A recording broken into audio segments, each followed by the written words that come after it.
Hi guys! Welcome back to my channel. Today, meron po tayong client na ang sasakyan po nila kakalabas lang po sa kasa.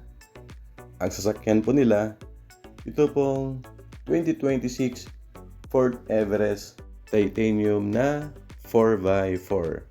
Ang size ng stock mags nito, size 20. Tapos yung stock na gulong, 255/55R20.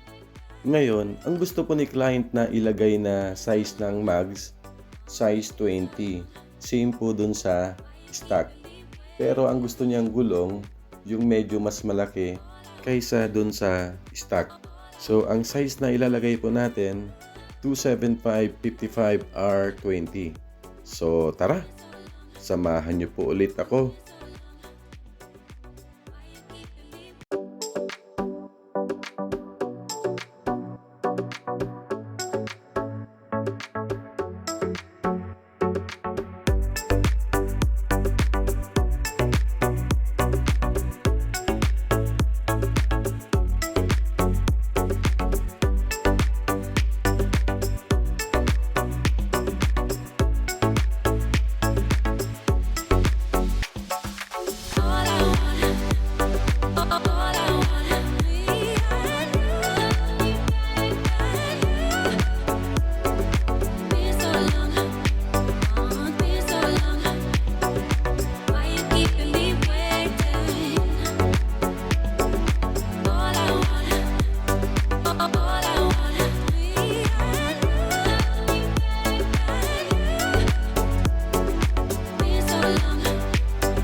Ito po yung gusto ni client na mags.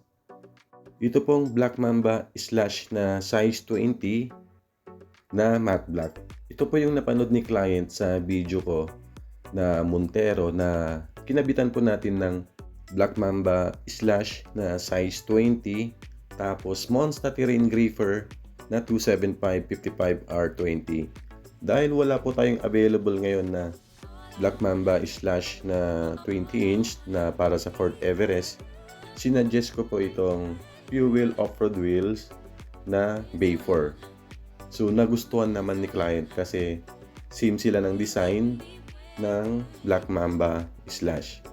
So ito po yung specs ng Fuel Bay 4, 20/9 ang offset +1.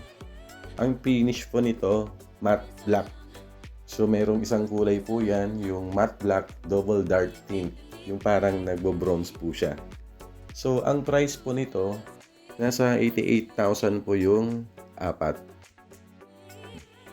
Ang Fuel Off-Road Wheels, American brand.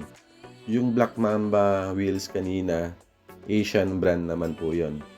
So, medyo mas mahal po itong Fuel kumpara dun sa slash na Black Mamba.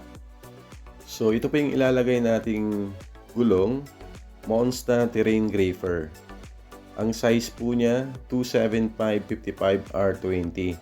So, mas mataas ang height nito kumpara dun sa 255/55R20 na stock. So, all-terrain po siya. Pwede po siyang pang highway. Pwede rin pong pang off-road. Ang price nito nasa 13,730 po ang isa. Pero may discount pa po yan. I-message nyo lang po kami sa aming Facebook page, RNH Tire Supply. Pwede rin po sa aking Viber at sa WhatsApp. Ito pong Ford Everest Titanium po nila. 4x4 po siya. So meron po siyang tire sensor. So tatanggalin muna natin lahat ng mga gulong. Tapos tatanggalin po natin yung tire sensor para ilipat po dun sa bagong mags. So ayan po yung tire sensor. Naka-screw po siya dun sa pito or tire valve. So ayan po yung tire sensor na natanggal po natin. Ngayon ililipat po natin dito sa fuel na mags. Dahil dalawa po yung lagayan ng pito, ito pong Fuel Bay 4. So ilalagay po natin siya sa likod. So ayan po. Andyan po yung tire sensor. So dun sa harap, ordinary valve lang po yung nakalagay. So dun tayo maglalagay ng hangin or magbabawas ng hangin. Dahil nailagay na po natin yung tire sensor dun sa bagong mags, so imamount na po natin yung gulong. Tapos lalagyan na po natin ng hangin. Ito pong fuel vapor po natin, universal PCD po siya. So 6135 at 6139.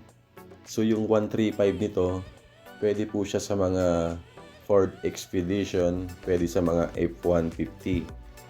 Yung 6139 naman, pwede sa mga Toyota, Mitsubishi. Halos lahat ng 6139 PCD, pwede po ito.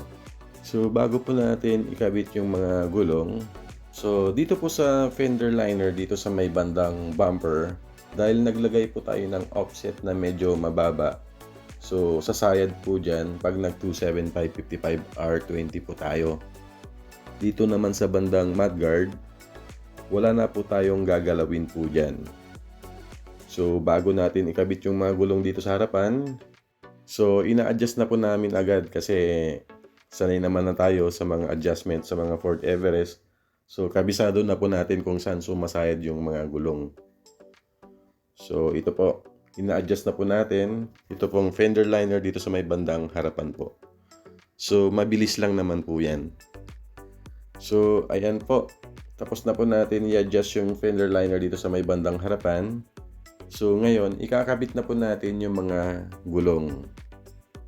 Dahil lang specs ng mags na kinabit po natin, 20/9, yung offset +1. Tapos ang tire size natin, 275/55 R20. So yung ganyang specs, lalabas po siya ng almost 2 inch dun sa fender.